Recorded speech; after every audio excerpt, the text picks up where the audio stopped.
Assalamu alaikum wa rahmatullahi wa barakatuh, everyone. Welcome back to Prayers of the Pious. So today we actually cover one of my favorite du'as in the series because of how personal it is. It's a long one, but it's truly a beautiful one. This is actually narrated about a very special woman, Habiba al Adawiya. May Allah have mercy on her. She's not one of the companions, but one of the following generations, one of the pious predecessors. And she had this habit. This is narrated by Abdullah al-Makki and others, that when it used to get really dark at night and her qiyamul layl, she would actually head up to the rooftop and she would start to call out to Allah towards the middle of the night, or when it was very dark. And she had these words that were narrated that are just so powerful.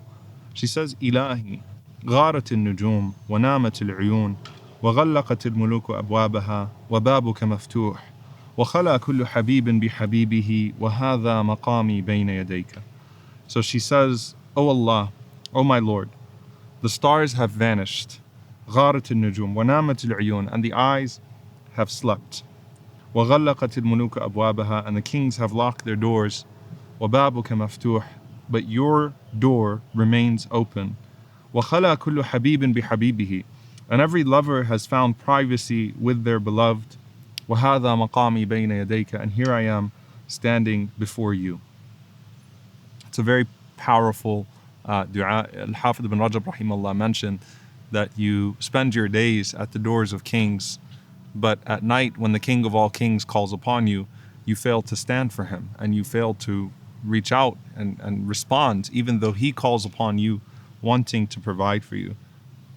When the night would pass and she would continue to pray, as the night would finish and as Fajr would come in, she continued with her dua, and she ended her night with this powerful supplication, and she said, Allahumma wa hadha al-laylu qad adbara wa hadha an-naharu qad asfara. Oh Allah, there goes the night departing and here goes the day brightening. And she said, wa ya layta shi'ri, and oh how much, oh how I wish to know, fa layta shi'ri hal qabbilta minni laylati fa ahna, have you accepted this night from me so that I may congratulate myself? Am radattaha alayya fa a'za, or have you rejected it from me so that I may extend myself condolences? And she continues and she says, فَوَعِزَّتِكَ لَهَذَا دَأْبِي وَدَأْبُكَ أَبَدًا مَا أَبْقَيْتَنِي وَعِزَّتُكَ لَوْ انْتَهَرْتَنِي مَا بَرِحْتُ مِنْ بَابِكَ ولا وقع في قلبي غير جودك وكرمك. She said that after obviously saying that if you accepted this night, then I will celebrate, and if you rejected this night, then I would extend to myself condolences. By your might, this is my commitment for as long as you keep me alive. By your might, even if you scold me, I will never leave your door, nor will anything but your generosity and your grace be felt in my heart.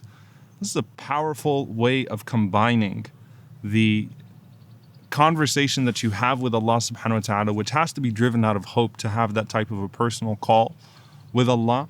But at the same time, at the end, just like our father Ibrahim alayhi salam, when he calls upon Allah subhanahu wa ta'ala, even after building the Kaaba, he and his son ask for acceptance.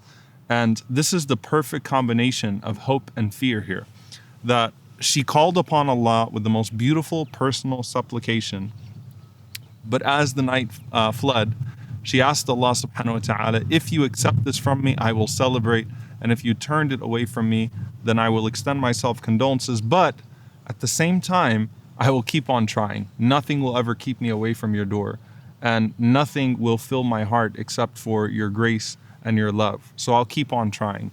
A lot of times when we call upon Allah subhanahu wa ta'ala with a very personal dua, one of the things that happens is that we say, all right, well, we got the dua done. Now, I'm just waiting to see some miracle happen in my life. So you can either become complacent after an amazing night like that, an amazing conversation that you have with your Lord, or you can be discouraged and you can start to move away because something happens the next day and you feel like maybe that's a sign that my dua, my supplication wasn't accepted.